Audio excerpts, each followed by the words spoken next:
केंद्र की नरेंद्र मोदी सरकार 3.0 के पहले आम बजट से लोगों को खासी उम्मीदें हैं।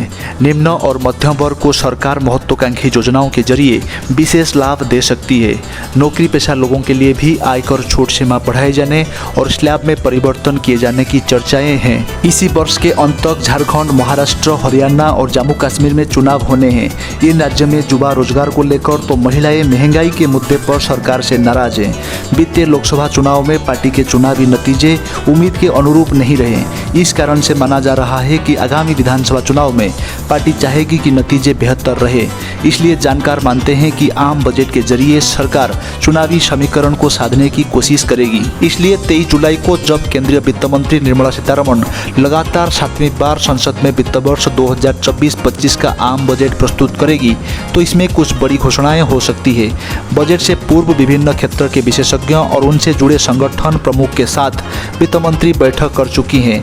अब बजट को अंतिम रूप देने की प्रक्रिया तेजी से चल रही है। लोकसभा चुनाव में नतीजे भाजपा की उम्मीद के अनुरूप न आने के पीछे एक वजह ये भी मानी जाती है कि देश भर में निम्न और मध्य आय वर्ग का वोट बैंक पार्टी से छिटका है। इसके पीछे कारण है कि सरकार ने मध्य आय वर्ग से आने वाले लोगों को राहत देने के लिए कोई बड़ा काम नहीं किया। खासकर नौकरी पेशा लोगों की आयकर छूट सीमा और टैक्स की स्लैब में कोई बदलाव नहीं हुआ, जबकि इस दौरान महंगाई में इजाफा हुआ है। इससे लोग खासे नाराज बताए जाते हैं। इसलिए इस बार की बजट में मध्यम वर्ग की वोट बैंक को थामे रखने की चुनौती सरकार के ऊपर होगी। अभी तक की बैठक के बाद यह कयास लगाया जा रहा है सरकार आयकर छूट सीमा में बदलाव करेगी। इससे मध्यम वर्ग और नौकरी पेशा लोगों का खास लाभ होगा।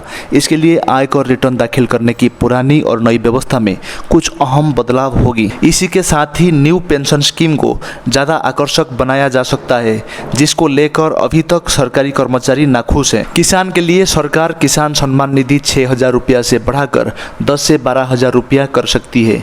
कृषि उत्पाद पर करों की दर में कम करने का फैसला भी हो सकता है। मनरेगा मजदूरी को 100 से बढ़ाकर 150 दिन किया जा सकता है। साथ ही मनरेगा मजदूरी को कृषि क्षेत्र के साथ जोड़ने का फैसला भी हो सकता है। सरकार के लिए एक चुनौती युवा भी है, क्योंकि चुनावी नतीजे बताता है युवा मतदाता पार्टी से हट रहे हैं। खासकर उत्तर भारत में, जहां युवाओं को पार्टी का पक्का समर्थक माना जाता था, वहां भी युवाओं ने पार्टी को उम्मीद के अनुरूप वोट नहीं दिया। युवाओं में नाराजगी की मुख्य वजह रोजगार के अवसर सीमित होने और अग्निवीर जैसे योजना बताया जाता है। पार्टी से जुड़े संगठन भी इस बात को उठा रहे हैं। अगर रोजगार के अवसर नहीं बढ़ाया गया तो पार्टी को बड़ा नुकसान होगा। इस लिहाज से बजट में युवाओं को साधने की चुनौती भी होगी। बदले समीकरण के बीच सरकार के ऊपर सबसे ज्यादा दबाव रोजगार के अवसर पैदा करने का है। इसलिए इंफ्रास्ट्रक्चर से लेकर ऊर्जा को बढ़ावा देने के साथ रोजगार पैदा करने वाली क्षेत्रों का बजट बढ़ाने की पूरी संभावना है। यह बजट भले ही मोदी सरकार के तीसरे कार्यकाल का पहला बजट हो, लेकिन एनडीए सरकार का पहला साझा बजट है। इसमें सरकार के सामने जेडीयू और टीडीपी की मांगों को पूरे करने की चुनौती है। दोनों ही पार्टियों ने बिहार और आंध्र प्रदेश को लेकर करीब 1 लाख करोड़ रुपए की वित्तीय सहायता की मांग रखी है। इसी के साथ ही बुनियादी ढांचे वाले परियोजनाओं के लिए उधार लेने की सीमा बढ़ाने की मांग की है।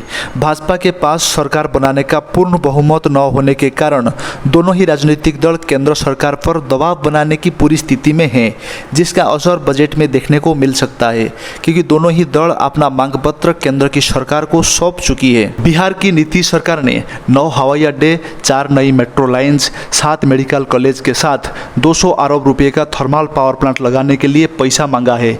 इसी के साथ 20,000 किलोमीटर से अधिक लंबाई की सड़कों की मरम्मत के लिए अलग से पैकेज की मांग रखी है। आंध्र प्रदेश की सरकार ने विजयवाड़ा, विशाखापट्टनम और अमरावती में मेट्रो रेल परियोजनाओं के साथ विजयवाड़ा से मुंबई और नई दिल्ली तक वंदे भारत ट्रेन चलाने की मांग रखी है। वही राज्य के पिछड़े जिले में शामिल रामायणपट्टनम बंदरगाह और कडप्पा में एक इस्पात संयंत्र बनाने की मांग रखी है।